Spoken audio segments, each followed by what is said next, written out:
பாட்டாளி மக்கள் கட்சியுடைய பொதுக்குழு ஆகஸ்ட் மாதம் 9ஆம் தேதி வரும் சனிக்கிழமை நடைபெறும் என்று பாட்டாளி மக்கள் கட்சியினுடைய தலைவர் மரியாதைக்குரிய மருத்துவர் அன்புமணி ராமதாஸ் அவர்களும் கட்சியினுடைய பொதுச் செயலாளர் வடிவேல் ராமணன் அவர்களும் இணைந்து நேற்றைய தினம் அறிவித்திருக்கிறார்கள்.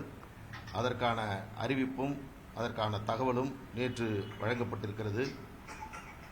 அதன் அடிப்படையில் வரும் 9ஆம் தேதி பாட்டாளி மக்கள் கட்சியினுடைய பொதுக்குழு கூட்டம் நடைபெற இருக்கிறது. இந்த பொதுக்குழு கூட்டம் மற்றும் கட்சியினுடைய அனைத்து நடவடிக்கைகளும் பாட்டாளி மக்கள் கட்சியினுடைய விதிகளின்படி 100% நாங்கள் அதை பின்பற்றி அனைத்து நடவடிக்கைகளையும் நாங்கள் மேற்கொண்டு வருகிறோம். அந்த வகையில் இந்த கூட்டம் தொடர்பாக சில கேள்விகள், சில செய்திகள் ஊடகங்கள் மூலமாக வந்து கொண்டிருக்கிறது. குறிப்பாக சமூக வலைதளத்தில் ஒரு தகவல் பரப்பப்பட்டு வருகிறது. அதாவது பாட்டாளி மக்கள் கட்சியினுடைய பொதுக்குழு கூட்டம் 17ஆம் தேதி நடைபெற இருப்பதாகவும் அதற்கான அறிவிப்பு 1ஆம் தேதி வெளியிடப்பட்டிருக்கிறது. அந்த சமூக வலைதளத்தில் வந்த அந்த அறிவிப்பை பார்க்கின்ற பொழுது அதனுடைய தேதி 25/7/2025 என்று இருக்கிறது. அதில் யார் அந்த அறிவிப்பை வெளியிட்டிருக்கிறார்கள், யாருடைய கையொப்பமும் அதில் இல்லை. அவர்கள் இந்த அறிவிப்பு தொடர்பாக மருத்துவர் ஐயா அவர்களிடம் கேட்டபோது அவர் சொல்லுகிறார், கட்சியினுடைய விதிப்படி அது 15 நாட்களுக்கு மேல் அவகாசம் கொடுக்க வேண்டும், அதன் அடிப்படையில் கொடுக்கப்பட்டிருக்கிறது என்ற செய்தியை சொல்லியிருக்கிறார். அது உண்மை அல்ல. பாட்டாளி மக்கள் கட்சியினுடைய விதியின்படி ஒரு வார காலத்திற்கு முன்பாக பொதுக்குழு தொடர்பான அறிவிப்பை வெளியிட வேண்டும் என்பதுதான் கட்சியினுடைய விதியில் இருக்கிறது. அது வேண்டுமானால் உங்களுக்கு நான் தெளிவாக சொல்லிடுறேன். விதி 31 படி பாட்டாளி மக்கள் கட்சி ஒவ்வொரு அமைப்பின், அதாவது யூனிட் கூட்டத்திற்கு, இதுதான் 31(1), ஒவ்வொரு அமைப்பின் யூனிட் கூட்டத்திற்கு ஒரு வாரம் முன்னதாக தகவல் தெரிவிக்கப்பட வேண்டும். இதுதான் கட்சியினுடைய விதி. அதன் அடிப்படையில் 9 தினங்களுக்கு முன்பாகவே அதற்கான அறிவிப்பு என்பது வெளியிடப்பட்டிருக்கிறது. இந்த பெயர் யார் என்ற குறிப்பிடாமல், கையொப்பம் இல்லாமல் இதுபோன்று ஒரு செய்தி அறிவிப்பு சமூக ஊடகங்களில் வந்து கொண்டிருக்கிறது. இது பாட்டாளி மக்கள் கட்சியினுடைய விதிகளுக்கு எதிரானது. பாட்டாளி மக்கள் கட்சியினுடைய பொதுக்குழுவை யார் கூட்ட முடியும் என்பது தொடர்பாகவும் கட்சியினுடைய விதி மிக தெளிவாக சொல்கிறது. ஏனென்றால் இது தொடர்பான கேள்விகள் பெருமளவில் எழுந்து வருகிறது. பாட்டாளி மக்கள் கட்சியினுடைய பொதுக்குழுவை கட்சியினுடைய பொதுச் செயலாளர் தான் கூட்ட முடியும் என்று விதி 16 கூறுகிறது. அவர்தான் மாநில அளவில் இருக்கக்கூடிய பொதுக்குழு, செயற்குழு, உயர்மட்ட குழு எதுவாக இருந்தாலும் பொதுச் செயலாளர் தான் அறிவிப்பு வெளியிட வேண்டும். அப்படி மாநில அளவில் நடக்கக்கூடிய கட்சியினுடைய அனைத்து கூட்டங்களிலும் தலைமை தாங்கும் அதிகாரம் என்பது கட்சியினுடைய தலைவராக, பொதுக்குழுவால் தேர்வு செய்யப்பட்ட கட்சியினுடைய தலைவராக இருக்கக்கூடிய மருத்துவர் அன்புமணி ராமதாஸ் அவர்களுக்குத்தான் இருக்கிறது. அது விதி 15 அதை தெளிவுபடுத்தியிருக்கிறார்கள். அந்த விதியில் ஒவ்வொரு மாநில பொதுக்குழு, செயற்குழு போன்றவை கட்சியினுடைய தலைவர் தலைமை தாங்க வேண்டும் என்று சொல்லப்பட்டிருக்கிறது. கட்சியினுடைய நிறுவனுடைய அதிகாரம் குறித்தும் விதியில் குறிப்பிடப்பட்டிருக்கிறது. அது விதி 13 படி மாநில அளவில் நடக்கக்கூடிய பொதுக்குழு போன்ற கூட்டங்களுக்கு கட்சியினுடைய நிறுவனர் அழைக்கப்பட்டு அவரது வழிகாட்டுதலின்படி முடிவுகள் மேற்கொள்ளப்பட வேண்டும். இவ்வளவுதான் அவருக்கான அதிகாரம் என்பது வரையறுக்கப்பட்டிருக்கிறது. அந்த அடிப்படையில் முறையாக 100% பாட்டாளி மக்கள் கட்சியினுடைய விதிகளின்படி மருத்துவர் அன்புமணி ராமதாஸ் அவர்களும் பொதுச் செயலாளர் வடிவேல் ராமணன் அவர்களும் இணைந்து இந்த அறிவிப்பை வெளியிட்டிருக்கிறார்கள். இதில் எந்த விதி மீறலும் இல்லை. இது முறையாக இந்த கூட்டம் என்பது ஏற்பாடு செய்யப்பட்டிருக்கிறது. இன்னொரு மகிழ்ச்சியான செய்தி, 2020 ஆண்டு நடைபெற 2026 ஆண்டு நடைபெற இருக்கக்கூடிய புதுச்சேரி மற்றும் தமிழகத்தில் நடைபெறக்கூடிய சட்டமன்ற தேர்தலுக்காக பாட்டாளி மக்கள் கட்சியினுடைய சின்னம் மாம்பழம் சின்னத்தை தேர்தல் ஆணையம் ஒதுக்கீடு செய்து அதனுடைய தகவலை மருத்துவர் அன்புமணி ராமதாஸ் அவர்களுக்கு நம்பர் 10 திலக் தெரு முகவரிக்கு அனுப்பியிருக்கிறது. இந்த தகவல் நான் முடிக்கல, ஏன் அவசரப்படுறீங்க? எனவே இன்னொரு செய்தி, தலைமைச் செயலகம் என்பது சென்னையில் இல்லை, தைலாபுரத்தில் என்றும் ஒரு செய்தி ஊடகங்கள் மூலமாக வருகிறது. இதையும் நான் தெளிவுபடுத்த வேண்டும். 1989 ஆண்டு பாட்டாளி மக்கள் கட்சி தொடங்கப்பட்டது. தொடங்கப்பட்டதிலிருந்து கட்சியினுடைய தலைமை அலுவலகமாக நம்பர் 63 நாட்டுமுத்து நாயக்கன் தெரு, தேனாம்பேட்டை, சென்னையில் தலைமை அலுவலகமாக இருந்தது. அதற்கு பிறகு தலைமை அலுவலகம் நம்பர் 10 திலக் தெரு, சென்னை 17 முகவரிக்கு மாற்றப்பட்டது. எந்த காலகட்டத்திலும் பாட்டாளி மக்கள் கட்சியினுடைய தலைமை அலுவலகம் தைலாபுரத்தில் இருந்ததில்லை. இது அனைவருக்கும் தெரியும். எனவே பாட்டாளி மக்கள் கட்சியினுடைய அதிகாரப்பூர்வமான தலைவராக பொதுக்குழுவால் தேர்ந்தெடுக்கப்பட்டு தேர்தல் ஆணையத்தால் அங்கீகரிக்கப்பட்டு அதன் அடிப்படையில் இருக்கக்கூடிய மருத்துவர் அன்புமணி ராமதாஸ் அவர்கள்தான் கட்சியினுடைய தலைவராக தொடர்ந்து கொண்டிருக்கிறார். கட்சியினுடைய தலைமை அலுவலகம் டி நகரில் தான் இருந்து கொண்டிருக்கிறது. அதற்கான சின்னம் என்பதும் இப்பொழுது ஒதுக்கப்பட்டிருக்கிறது. எனவே அந்த அடிப்படையில் பாட்டாளி மக்கள் கட்சி வரும் பொதுக்குழுவை வரும் 9ஆம் தேதி நடத்துவதற்கான எல்லா ஏற்பாடுகளையும் நாங்கள் தீவிரமாக மேற்கொண்டிருக்கிறோம். அந்த பொதுக்குழு நிச்சயமாக வரும் 2026 தேர்தலில் பாட்டாளி மக்கள் கட்சி மகத்தான வெற்றியை பெறுவதற்கான அனைத்து வியூகத்தையும் நாங்கள் வகுத்து அந்த பொதுக்குழுவை சிறப்பாக நடத்துவதற்கு கட்சியினுடைய அனைத்து நிலை நிர்வாகிகளும் நாங்கள் தொடர்ந்து பணியாற்றி வருகிறோம்.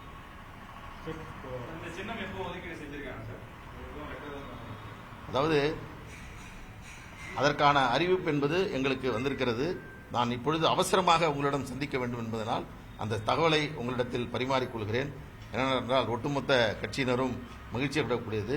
அதாவது சிம்பிள் அலாட்மெண்ட் ஆர்டர் பேரா 10A அதன்படி எங்களுக்கு அந்த சின்னம் என்பது தொடர்ந்து இது ஒரு இப்போ பாமக பரவலாக பரபரப்பாக ஊடகங்களில் பேசப்படுவதால் இது ஒரு பெரிய செய்தியாக இருக்கிறது.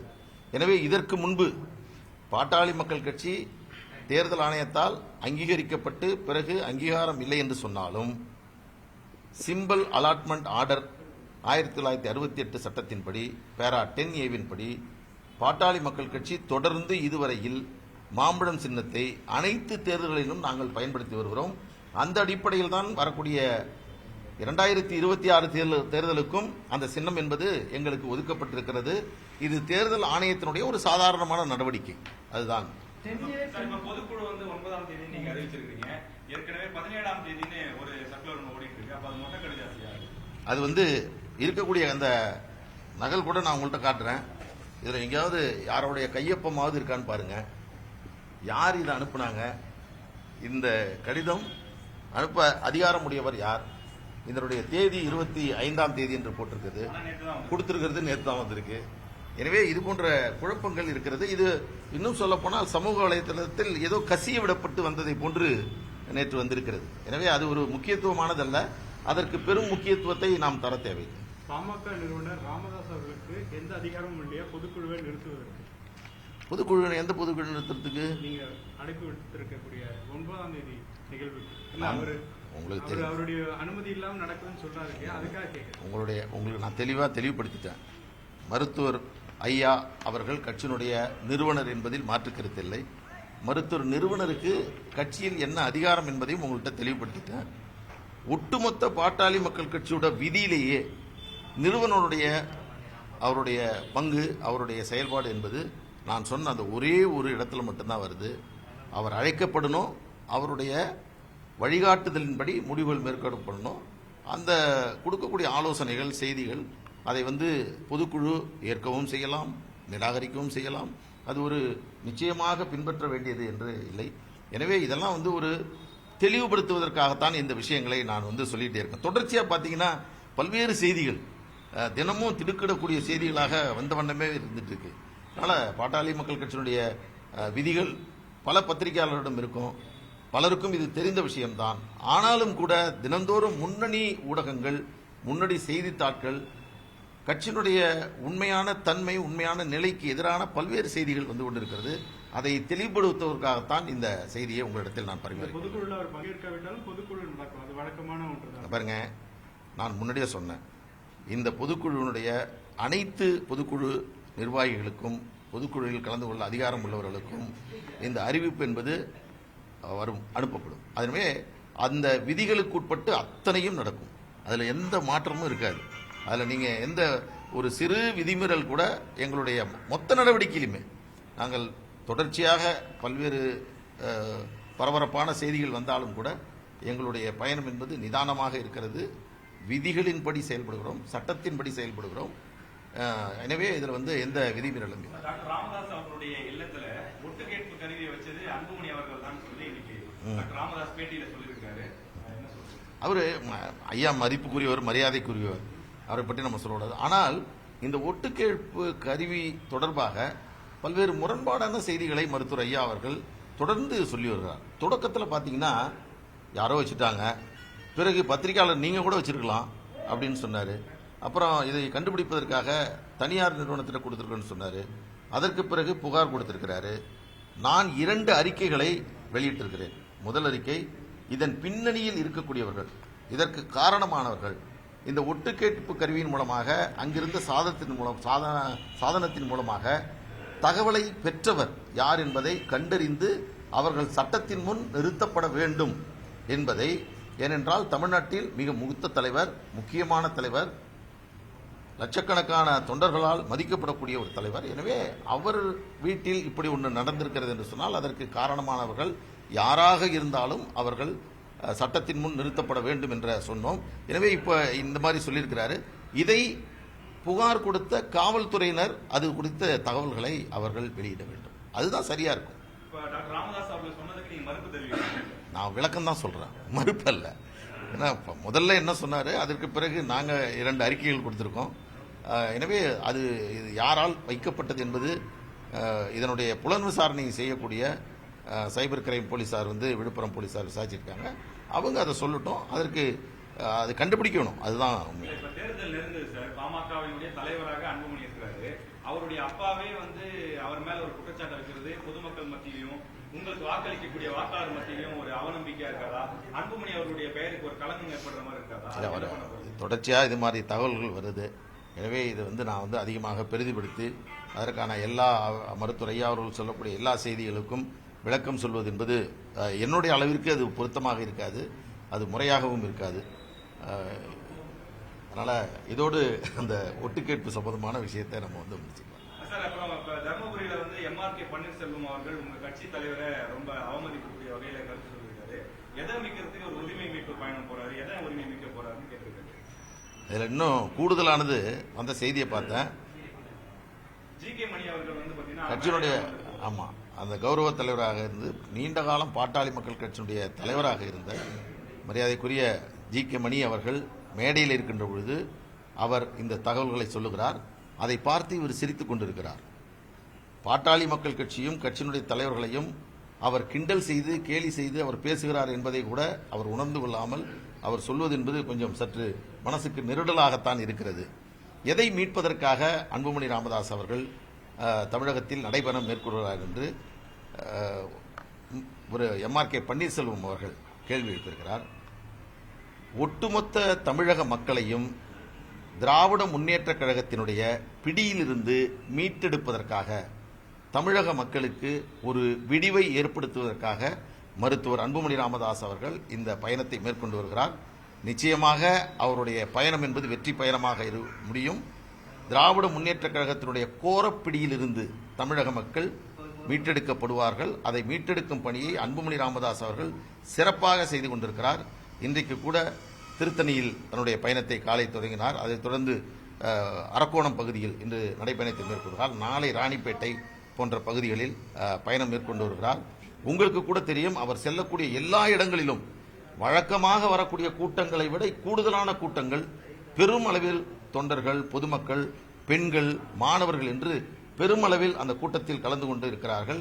அந்த கூட்டத்தை பார்த்து திராவிட முன்னேற்ற கழகமே பயந்து போயிருக்கிறார்கள். இதுதான் இன்றைக்கு இருக்கக்கூடிய நிலைமை. சார், இப்போ இந்த தேர்தலில் வந்து சின்னம் ஒதுக்கீடு செய்யும் பொழுது தேர்தல் ஆணையம் ஒதுக்கிடுச்சு, வேட்பாளருக்கு ஒதுக்கும் பொழுது இவருடைய கையெழுத்து தேவையா, ராமதாஸ் அவருடைய கையெழுத்து தேவையா, தலைவருடைய கையெழுத்தை போதும்? அதாவது கட்சி துவங்கியதிலிருந்து எப்படி தலைமை அலுவலகம் வந்து நாட்டுமுத்த நாயக்கன் சேரு பிறகு டி நகர் இருந்தோ, கட்சி தொடங்கியதிலிருந்து இன்று வரை அனைத்து தேர்தல்களிலுமே கட்சியினுடைய தலைவராக இருந்தவர்கள் தான் இதுவரையில் ஏ ஃபார்ம் பி ஃபார்ம்ல கையெழுத்து போட்டிருக்காங்க. இதற்கு முன்பாக கட்சியினுடைய தலைவராக தீரன் இருந்தார். அதற்கு பிறகு திரு ஜி கே மணி அவர்கள் இருந்தார்கள். இவர்களுடைய காலத்தில் அவர்கள் கையொப்பமிட்டார்கள். அன்புமணி ராமதாஸ் அவர்கள் கட்சியினுடைய தலைவராக வந்ததற்கு பிறகு அதற்கு பிறகு நடைபெற்ற நாடாளுமன்ற தேர்தல், விக்கிரவாண்டி இடைத்தேர்தல், அதற்கு பிறகு நடைபெற்ற உள்ளாட்சி தேர்தல்களில் மருத்துவர் அன்புமணி ராமதாஸ் அவர்கள் தான் ஏ ஃபார்ம் பி ஃபார்மில் கையொப்பமிட்டிருக்கிறார்கள். இது வெளிப்படையானது. எனவே இன்றைக்கு தேர்தல் ஆணையம் என்பது அது டி நகரில் என்பதும் கட்சியினுடைய தலைவர் அன்புமணி ராமதாஸ் அவர்கள் என்பதையும் அவர்கள் உறுதி செய்திருக்கிறார்கள். எனவே அதில் எந்த குழப்பமும் சந்தேகமும் தேவையில்லை. உங்களுடைய பைலா வந்து இப்போ அபிஷியல் வெப்சைட்ல வெளியிடப்படுமா? இப்போ நிறைய பேர் பார்க்க முடியாதனால அந்த குழப்பமும் ஏற்படுது இல்லையா, அதுக்காக கேட்குறேன். இல்ல, அதுல வந்து இதுல எந்த குழப்பமும் இல்லை. பைலா எங்களிடம் இருக்கிறது. அது இல்ல, தேவைப்பட்ட அது வெளியிடும். அது ஒன்றும் ரகசியமானது ஒன்றும் கிடையாது. இன்னைக்கு வந்து எலெக்ஷன் கமிஷனுடைய வெப்சைட் எடுத்தீங்கன்னா ரெகனைஸ்டு பொலிட்டிக்கல் பார்ட்டியோட பைலா என்பது அதிலேயே அவங்க போட்டிருக்காங்க. அன்ரெகனைஸ்டு பொறுத்த வரைக்கும் நம்ம அவங்கள்ட்ட கொடுத்துருக்கோம். அது அவங்களுடைய ஆவணத்தில் இருக்கிறது. எனவே அதில் ஒன்றும் இல்லை. நன்றி. தலைவர் பதவி 3 ஆண்டுகளோட முடிஞ்சிருச்சு. அன்புமணி அவர்கள் இப்ப தலைவரே கிடையாது அப்படின்னு சொல்லி டாக்டர் ராமதாஸ் அவர்கள் சொல்றாங்க. அன்பழகன் உள்ளிட்ட அவங்க தரப்பில் பேட்டி கொடுத்தாங்க. அதாவது வழக்கமாக 3 ஆண்டுக்கு ஒரு முறை பொதுக்குழுவில் தேர்ந்தெடுக்கும். இது வந்து சாதாரணமானது. எனவே அவருடைய பதவிக்காலம் இன்னும் 1 ஆண்டுகள் இருக்கிறது. அதை பற்றிலாம் இப்போ தேவையில்லை. தேர்தல் ஆணையம் அதற்கான அங்கீகாரத்தையும் எங்களுக்கு வழங்கியிருக்கிறது. எனவே நீங்க இல்லைன்னு நீங்க ஒரு பொருள் சொல்றீங்க, அப்ப யாரு அவரை யார் தேர்ந்தெடுக்க முடியும்? அவரை பொதுக்குழு, இதெல்லாம் வந்து நீங்க மீண்டும் பார்க்கணும். எனவே அடுத்த தலைவர்கள் பொதுக்குழுவால், அதுவும் பொதுக்குழுவால் தேர்ந்தெடுக்கப்பட்டு முறையாக அழைப்பு அனுப்பப்பட்டு பொதுக்குழுவை கூட்டக்கூடிய அதிகாரம் கொண்ட பொதுச் செயலாளரால் கூட்டப்பட்டு தேர்ந்தெடுக்கப்பட்ட தலைவரால் தலைமை தாங்கப்பட்டு அதன் அடிப்படையில் நடக்கக்கூடிய பொதுக்குழுவில் தேர்வு செய்யப்படக்கூடியவர் தான் புதிய தலைவராக வருவோம். அதுவரையில் அன்புமணி ராமதாஸ் அவர்கள் தொடர்பாக அதில் ஒன்றும் குழப்பம் கிடையாது.